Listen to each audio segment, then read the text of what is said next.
అందరికీ నమస్కారం. గ్రామ సర్పంచులు సగౌరవంగా తలెత్తుకునే రోజు వచ్చింది. ఎంతో ఆనందంగా 3 రంగుల జెండా ఎగరవేసే సమయం వచ్చింది. ఎందుకు అంటారా? ఇంతకాలం ఆనందంగా గౌరవంగా జెండా ఎగరవేయలేదు అంటారా? ఆగస్టు 15కి జనవరి 26కి చేశారు. పంచాయతీ ఆఫీసు ముందు జెండా ఎగరేశారు. జాతీయ గీతం ఆలపించారు. స్వీట్లు పంచిపెట్టారు. వచ్చిన వాళ్ళకి కాఫీ టీలు ఇప్పించారు. కానీ ఆ జెండా పండుగకు అయిన ఖర్చు కోసం ప్రభుత్వం ఎంత ఇచ్చేదో తెలుసా? 100 రూపాయలు.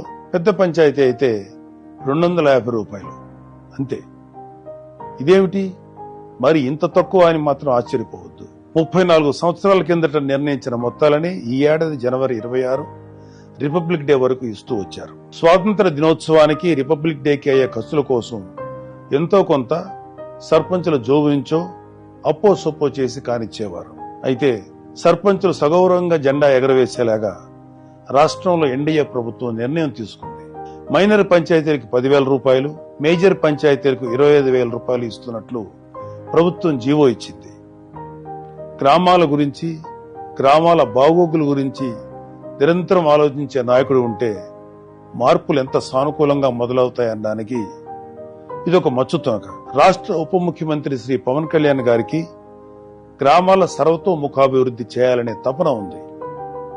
ఆయనే పంచాయతీరాజ్, గ్రామీణాభివృద్ధి శాఖల మంత్రి కావడం రాష్ట్ర ప్రజల అదృష్టం. పల్లెలు అభివృద్ధి చెందాలంటే అక్కడ ప్రజల నుంచి ఎన్నికైన ప్రతినిధి ఎంతో ఉత్తేజంతో పనిచేయాలి.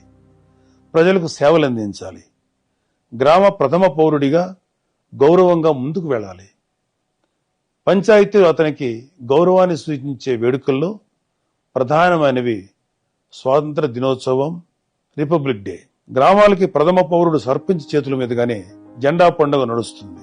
ఆ వేడుక చేసేటప్పుడు అతను ఏ దశలోనూ ఇబ్బంది పడకూడదు. ఊరంతా ఆ వేడుకలో భాగమై మన మువ్వన్నెల జెండాకు వందనం చేయాలని శ్రీ పవన్ కళ్యాణ్ గారు భావించారు. కొద్ది రోజుల కిందట సర్పంచులు రాష్ట్ర ఉప ముఖ్యమంత్రి గారిని కలిశారు. ఆ సందర్భంలో వచ్చిన ప్రస్తావనే పంచాయతీల్లో ఆగస్టు 15, జనవరి 26 వేడుకల నిర్వహణ. ఈ వేడుకల కోసం తమకు ఇచ్చే మొత్తాలు ఎంత తక్కువ వారు చెప్పారు. తక్షణమే అధికారులతో మాట్లాడి వివరాలు పరిశీలించారు. 34 ఏళ్ల నాడు నిర్ణయించిన మొత్తాలను ఇవ్వడం భావ్యం కాదని భావించి ఇప్పటి అవసరాలకు అనుగుణంగా 10,000, 25,000 ఇవ్వాలని నిర్ణయం తీసుకున్నారు. శ్రీ పవన్ కళ్యాణ్ గారు తీసుకున్న ఈ నిర్ణయం సహేతుకమైనది.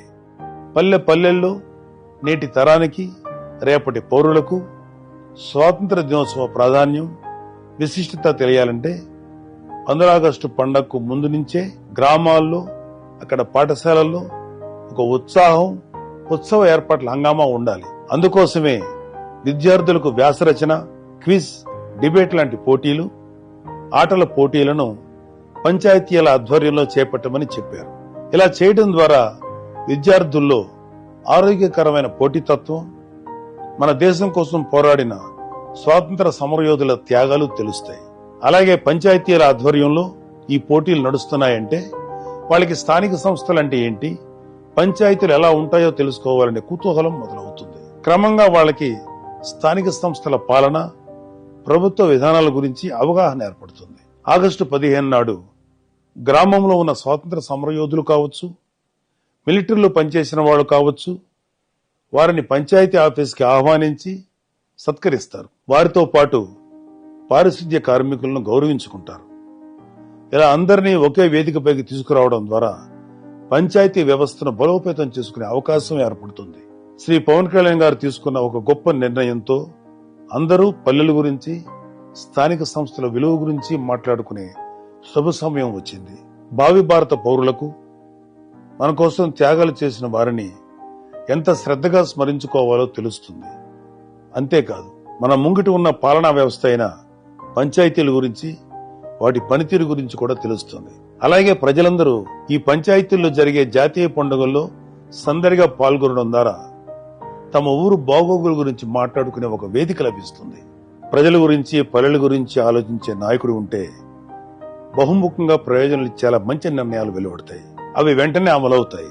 శ్రీ పవన్ కళ్యాణ్ గారు తీసుకున్న ఒక నిర్ణయం వెనుక ఎన్ని ప్రయోజనాలు దాగి ఉన్నాయో అర్థమైంది కదా. ఖచ్చితంగా ఆంధ్రప్రదేశ్ రాష్ట్రంలో 13,326 గ్రామ పంచాయతీలకు మంచి రోజులు వస్తున్నాయి. ఈ రోజు వచ్చిన జీవో అందుకు మొదటి మెట్టు. గాంధీజీ కలలుగన్న గ్రామ స్వరాజ్యం ఆవిష్కారమయ్యే సమయం వచ్చింది. జై హింద్.